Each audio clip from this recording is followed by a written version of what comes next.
बिस्मिल्लाहिर्रहमानिर्रहीम, अस्सलाम वालेकुम। आप देख रहे हैं स्पोर्ट्स फ्लिक्स, मैं हूं हमजा सतीक। तो जनाब, पाकिस्तान वर्सेस बांग्लादेश तीसरा T20 इस वक्त जारी है। पाकिस्तान को अगर वाइट वॉश से बचना है तो ये T20 जीतना पाकिस्तान के लिए जरूरी है। On the other hand Bangladesh की पूरी कोशिश है कि सीरीज क्लीन स्वीप कर ले और जो बदला ले ले पाकिस्तान वर्सेस बांग्लादेश, जो पाकिस्तान होम सीरीज हुई थी। लेकिन बांग्लादेश ने अपने 5 अहम हथियार जो हैं अब वो बेंच कर दिए, रेस्ट करवा दिए गए। 5 तब्दीलियां की बांग्लादेश टीम में और 2 तब्दीलियां की गई पाकिस्तान क्रिकेट टीम में, जिसमें बिलाखिर साहिबजादा फरहान को मौका दे दिया गया फखर जमान की जगह। And he is proving himself again. और इस मैच में भी अगर अभी की बात की तो साहिबजादा फरहान 14 गेंदों पर 23 रन बनाए, जिसमें 2 चौके 2 छक्के शामिल हैं। तो साहिबजादा फरहान इसके अलावा और क्या ही करके दे पाकिस्तान क्रिकेट बोर्ड को, इन सेलेक्टर्स को, और इस कौम के लिए क्या करे कि उसको मुसलसल पाकिस्तान क्रिकेट टीम का हिस्सा बनाया जा सके। बहरहाल दूसरी तब्दीली की गई है जी, हुसैन तलत को शामिल किया गया है खुशदिल शाह की जगह। बांग्लादेशी टीम में 5 तब्दीलियां की गई, उन्होंने अपने मेन खिलाड़ी जो है बाहर बैठा दिए हैं।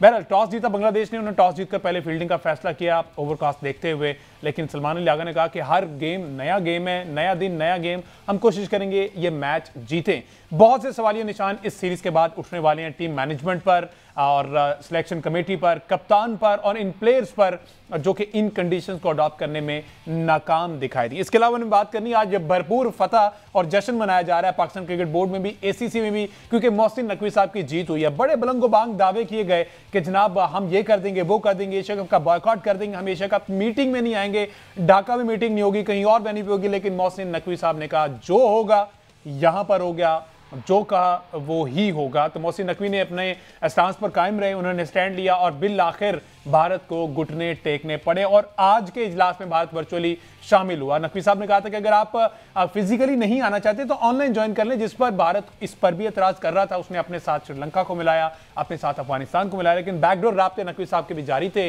बिल आखिर श्रीलंका और भारत एक साइड पर दिखाई दिए हमें, बाकी तमाम के तमाम जो हैं मेंबर्स, बोर्ड मेंबर्स जो हैं वो इसके हक में दिखाई दिए। और आज मीटिंग सक्सेसफुली हो गई है। जो मोस्ट प्रोबेबली डेट है वो 8 सितंबर की, इससे पहले 5 सितंबर की डेट थी। 8 से 28 सितंबर तक एशिया कप खेला जाना है और मोस्ट प्रोबेबली ये UAE में होगा, क्योंकि हाइब्रिड मॉडल के तहत ये भी गड़ा खुद ही खोदा था इंडिया ने, अब उसमें इंडिया गिरने जा रहा है। राजीव शुक्ला वर्चुअली उन्होंने ज्वाइन किया है। बिल आखिर पाकिस्तान क्रिकेट बोर्ड की, ACC की, मोहसिन नकवी साहब की इसमें फतह यकीनी तौर पर हुई है। अगली खबर जो हमने बात करनी है वो बीजेपी गवर्नमेंट जो है, अब चूंकि इस तरह के मामला को टैकल करने के लिए बीजेपी गवर्नमेंट BCCI को अपने अंडर लेने जा रही है। कल के शो के इख्तिताम पर हम बात कर रहे थे, आज उस पर डिटेल में डिस्कशन करेंगे। प्लस बांग्लादेश और इंडिया और इंग्लैंड का जो मैच चल रहा है उस पर भी हमने बात करी। इस सारी सूरत हाल पर बात करने के लिए हमारे साथ मौजूद है अहमद सईद साहब। अस्सलाम वालेकुम अहमद सईद साहब। पाकिस्तान T20 मैच से आगाज़ कर लेते हैं, गाहे बगाहे इस पर फर्दर बात करते हैं। 27 3 ओवर्स हो चुके हैं और साहिबजादा फरहान इस वक्त 23 रन पर 14 गेंदें खेलकर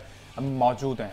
अब जरा मुझे बता दें साहिबजादा फरहान के स्टैट्स, आखिर क्यों जरूरत पेश आई कि तीसरे T20 जब पानी सर से गुजर चुका तब साहिबजादा फरहान को याद किया और वो फिर बार बार कह रहा है कि जनाब मैं परफॉर्म करके दूंगा। इसके अलावा वो क्या करे?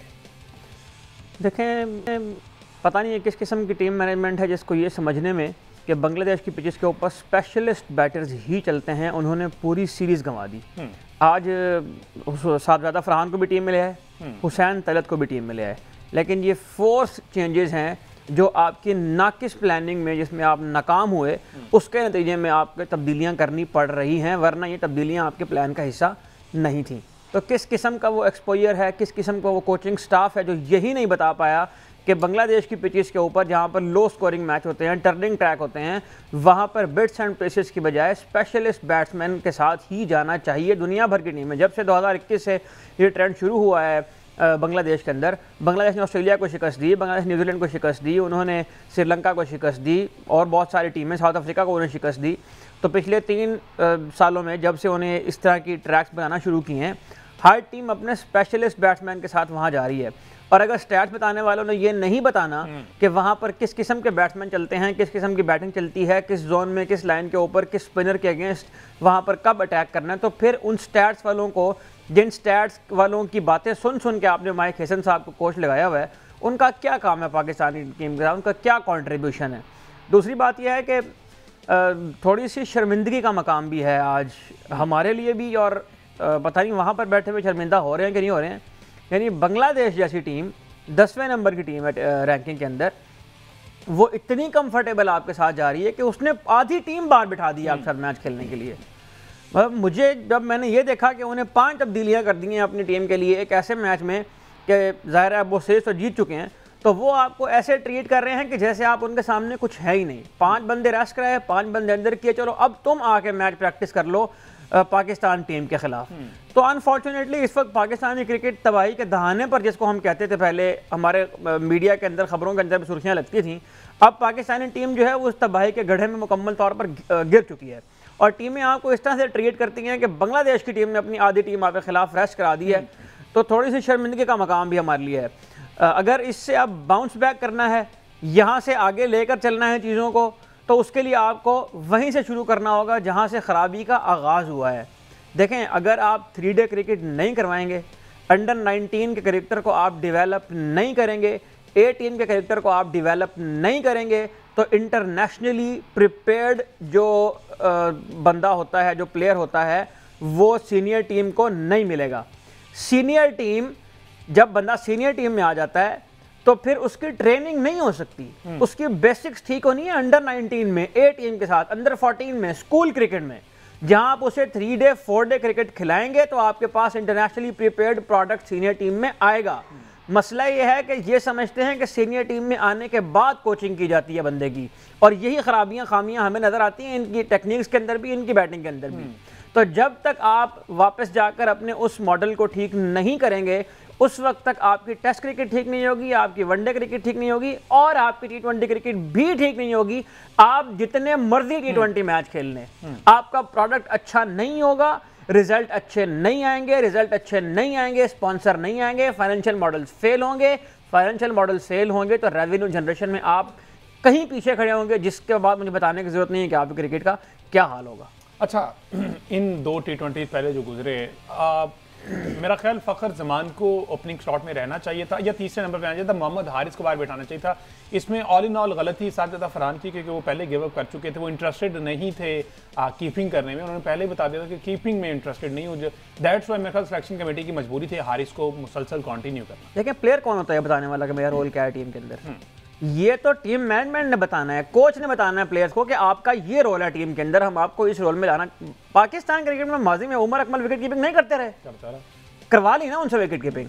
शाहजादा फरहान को आप खिलाने में इंटरेस्टेड होते ना, तो आप उससे बताते कि आपका ये रोल है, इन 2 रोल में हमें चाहिए, तो वो क्यों इनकार करता? शाहजादा फरहान को पाकिस्तान क्रिकेट टीम में खेलने के लिए उसने इतना ग्राइंड किया है सारा। जब इतना ग्राइंड करने के बाद टीम में आने का, अभी तो हमें ये भी नहीं पता कि इस तरह की बातें मतलब कौन लोग हैं जो इस तरह की बातें फ्लोट करते हैं। बात तो ये फ्लोट हुई थी कि बाबर आजम को उन्होंने कहा था, वो बाद में गलत निकली, तरदीद कर दी उसके आगे माइक हसन ने।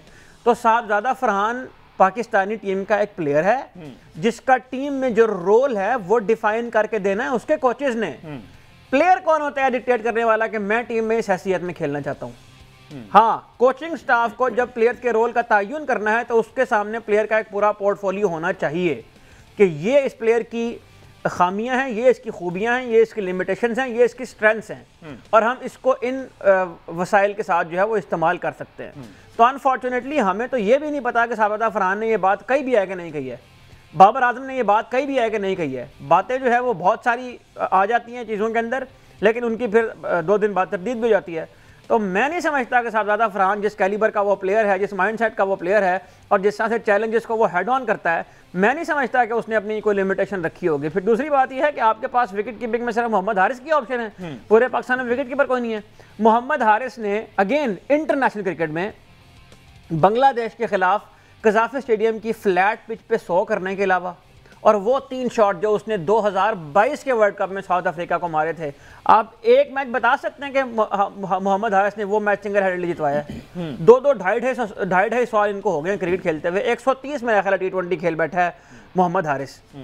तो आपके पास मोहम्मद हारिस के अलावा कोई ऑप्शन नहीं है। मोहम्मद हारिस क्यों मजबूरी है आपकी पाकिस्तान टीम के साथ जाना? वो परफॉर्म करे या ना करे, सिर्फ इस वजह से कि वो आके जो अजीबो गरीब सी शॉट मारता है, वो आपकी जो डिक्शनरी है उसके अंदर वो नडर क्रिकेट कहलाती है, बेबाक क्रिकेट कहलाती है, डरपोक नहीं है, अपनी विकेट सेक्रीफाइस करता है। तो टॉप ऑर्डर के लिए ये बात इस्तेमाल हो सकती है कि उसे विकेट अपने सेक्रीफाइस करनी चाहिए।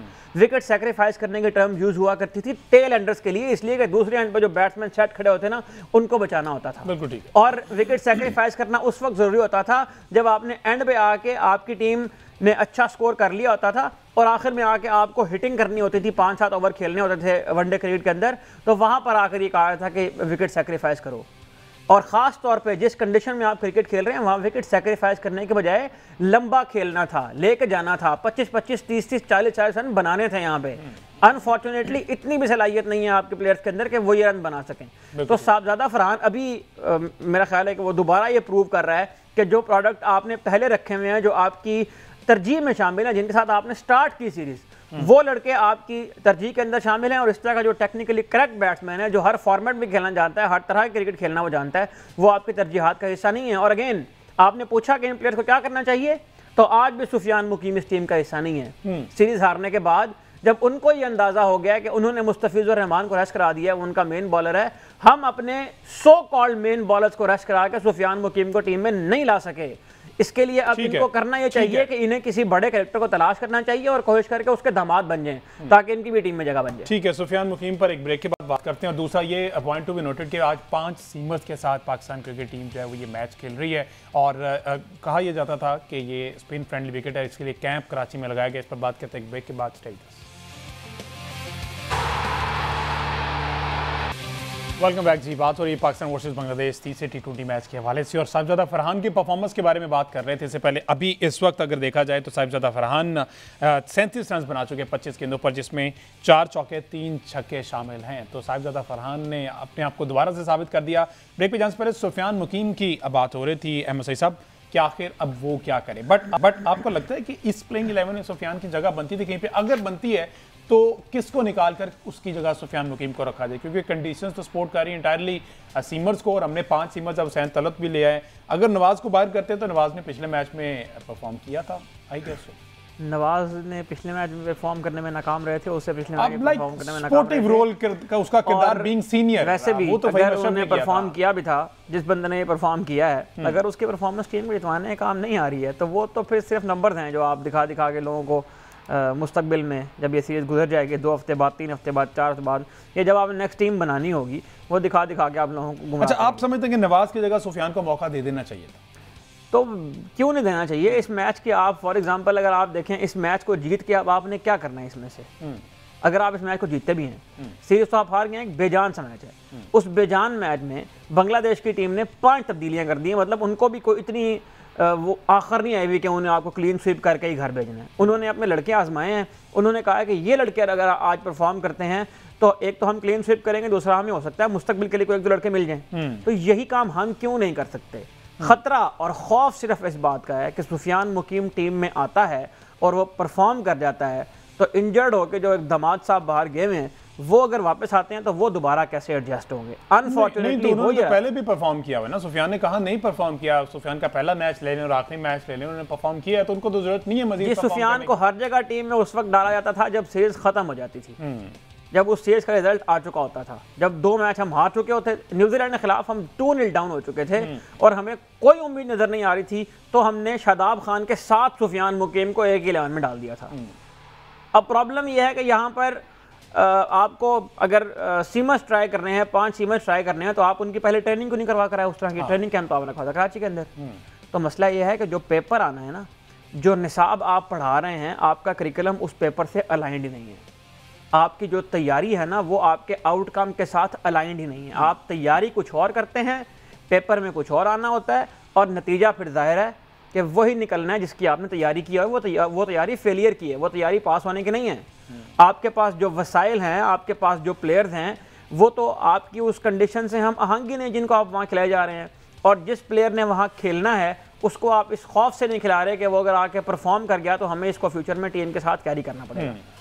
तो ये हो रहा है पाकिस्तान क्रिकेट के साथ। अच्छा, चलिए इससे हट के ये तो अभी रनिंग मैच है, इस पर फर्दर भी बात करते हैं। ये जो अभी सीरीज़ नकवी साहब वहाँ पर ओके करके आए, ये ट्राई नेशन सीरीज़, क्या अब ये स्टैंडर्ड रह गया कि अफगानिस्तान और यूएई जैसी टीमों के खिलाफ हम सह मुल्की सीरीज़ खेल कर और उसको प्रेफरेंस देंगे, और बाकी अगर दूसरी क्रिकेट जिस तरह से भी हो रही है, एशिया कप की तैयारी के लिए हमें इन मुल्कों का सहारा लेना पड़ेगा?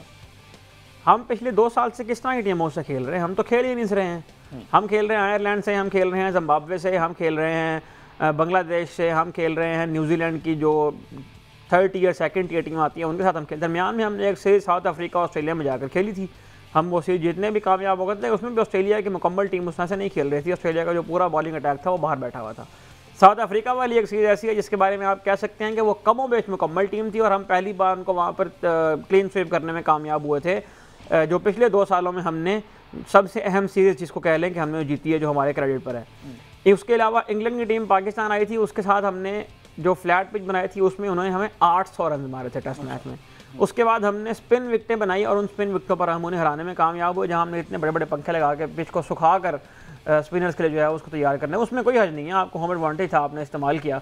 वेस्ट इंडीज़ के खिलाफ जब हम आए तो फिर हमने दोबारा वही तरीका अख्तियार किया, लेकिन उसमें हमें अपने बैटिंग के लैप्सेस नजर आए। वो सीरीज़ 1-1 से ड्रॉ हुई, जबकि वेस्ट इंडीज़ के अंदर अब जाके टीमें सीरीज़ों के अंदर क्लीन स्वीप कराती हैं, वो हमारे पास आके हमें हरा गया था।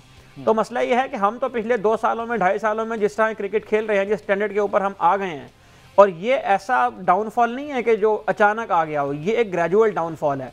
और ये जो माइंडसेट के अंदर डाउनफॉल आया ना, आप देखें हम सेमीफाइनल में पहुंचने को सेलिब्रेट करते थे। आपको याद होगा जो इससे पिछले मैनेजमेंट थी रमीज़ा साहब के ज़माने में, उन्होंने पाकिस्तानी टीम को इशारे दिए थे सेमीफाइनल और फाइनल खेलने पे, ट्रॉफी आप जीत के लाए और आप उसको सेलिब्रेट इस तरह से कर रहे हैं जैसे आपने को बहुत बड़ा मार्का मार दिया। उस फाइनल में भी आप इस वजह से पहुंचे थे कि साउथ अफ्रीका की टीम को शिकस्त हो गई थी नेदरलैंड्स की टीम से, तो आपने उसको सेलिब्रेट करना शुरू कर दिया। उसके बाद हमने छोटी टीमों को हरा के, मतलब मुझे आज तक याद है कि साहब यूएसए से हम मैच हारे, इंडिया से हम मैच हारे, उसके बाद डेड रबर मैच था आयरलैंड के खिलाफ, आयरलैंड के प्लेयर्स को आउट करके आपका जो मेन बॉलर शाहीन अफरीदी था वो वहाँ पर एग्रेसिव किस्म के सेलिब्रेशन कर रहा था। ये हमारे साथ होता है। अब्बास अफरीदी इसी सीरीज़ के पहले मैच में आप देख लें 80 स्कोर पर तीसरा आउट हुआ था बांग्लादेश का, 26 स्कोर रह गया था पीछे मैच जीतने के लिए। अब्बास अफरीदी ने तीसरा प्लेयर आउट करके इतनी मतलब एक्स्ट्रावेगेंट किस्म की सेलिब्रेशन की जैसे उन्होंने बहुत बड़ा मार्का मार लिया हो। तो प्रॉब्लम यह है कि जो डाउनफॉल आया है वो यहाँ आया है। हमारे प्लेयर छोटी छोटी कामयाबियां हासिल करके ये समझते हैं कि हमने को बहुत बड़ा मार्का बना लिया है, उनका जो थ्रेशोल्ड है, जो उनका स्टैंडर्ड है चीज़ों को अचीव करने का, वो बहुत ही लो हो चुका है। तो हम तो खेल ही इन्हीं टीमों से रहे हैं। अब हम अफगानिस्तान और यूएई के साथ खेलेंगे तो भी हमें खतरा पैदा शुरू हो गया कि हमें अफगानिस्तान की टीम वहाँ पर हरा ही ना दे। अभी हम वेस्ट इंडीज़ जाएंगे इस चीज़ के फ़ौरन बाद, और वेस्ट इंडीज़ के साथ T20 खेलने में ज़ाहिर है हमेशा मसला होता है दुनिया की पूरी टीमों को, तो वहाँ पर भी आप देख लीजिएगा, आपको नतीजे सामने आएंगे। हम कितना पर उम्मीद रहें, कितनी पॉजिटिव यहाँ पर बात करें। फिर लोग कहते हैं कि आप टीवी के ऊपर बैठ कर तनकीद करते हैं। भाई सीधी सी बात है, परफॉर्मेंस बेस्ड स्पोर्ट है। आप अच्छा करेंगे हम तारीफ करेंगे, आप बुरा करेंगे हम तनकीद करेंगे। प्रॉब्लम यह है कि अब चूंकि हो ही बुरा रहा है मुस्तकिल और दिन ब दिन डाउनफॉल का शिकार है हमारी क्रिकेट, तो हम अपने आप को कितना पॉजिटिव रखें, कितना रोकें। अनफॉर्चुनेटली हो ये रहा है कि अफगानिस्तान और यूएई की सीरीज से पहले भी हम खौफजदा हैं और इस बात का शिकार हैं कि हम अफगानिस्तान से जाके मैच ना हार जाएं। तो आप जहां एक तरफ बहुत खुश हैं कि मोहसिन नकवी साहब ने डिप्लोमेटिकली चीज़ें तय कर ली हैं, एशिया कप हो रहा है, बहुत अच्छी बात है, लेकिन ये लम्हा फिक्रिया है कि अगर एशिया कप होता है तो वह हमारा क्या हाल होगा। और अगर ब्रॉडकास्टर ने पैसे कमाने हैं तो अब तो ब्रॉडकास्टर इस बात पे सर जोड़कर बैठेंगे कि कोई ऐसा ग्रुप बनाया जाए कि पाकिस्तान की टीम को आगे भी लेके जाएं, ताकि लोगों को दिलचस्पी जो है वो बरकरार रहे टूर्नामेंट के अंदर। तो अब तो ये सूरत हाल आ गई है। ठीक है जी, एक ब्रेक लेते हैं जी। इस टॉपिक पर ब्रेक के बाद वापस आकर बात करें साहब की जो अचीवमेंट है अलॉन्ग विद दीगर बोर्ड्स के मेंबरान जो हैं, credit goes to them as well, क्योंकि सब ने मिल बांट कर इस चीज़ को यकीनी बनाया कि एशिया कप जो है वो होगा, क्योंकि बायकॉट की बातें चल रही थी, होगा भी, अब टाइम के मुताबिक होगा, इंडिया भी आएगा, पाकिस्तान भी खेलेगा और दीगर बोर्ड्स भी, और इस दफ़ा 6 की बजाय 8 टीमें होगी। ब्रेक के बाद इस पर बात करते हैं। स्टे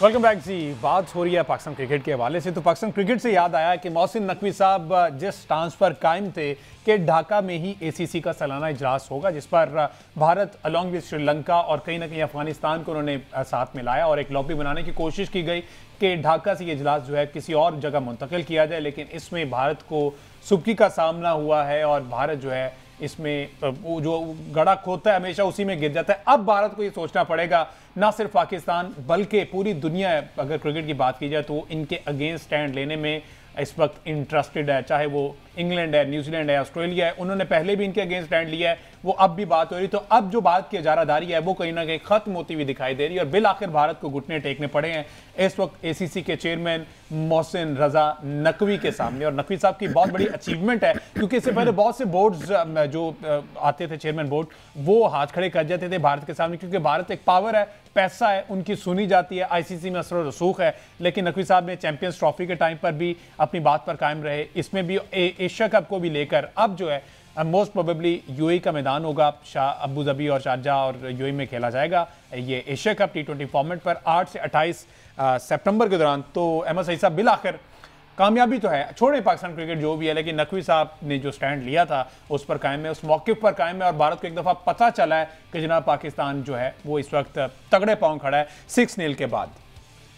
देखें, जब तक आप अपनी कुव्वत का मुजाहरा नहीं करते हैं, जब तक आप जिसे आम ज़बान में कहते हैं कि अपने पैरों पर खुद पार नहीं डालते हैं, उस वक्त तक आपकी वेटेज नहीं होती है, आपकी अहमियत नहीं होती है।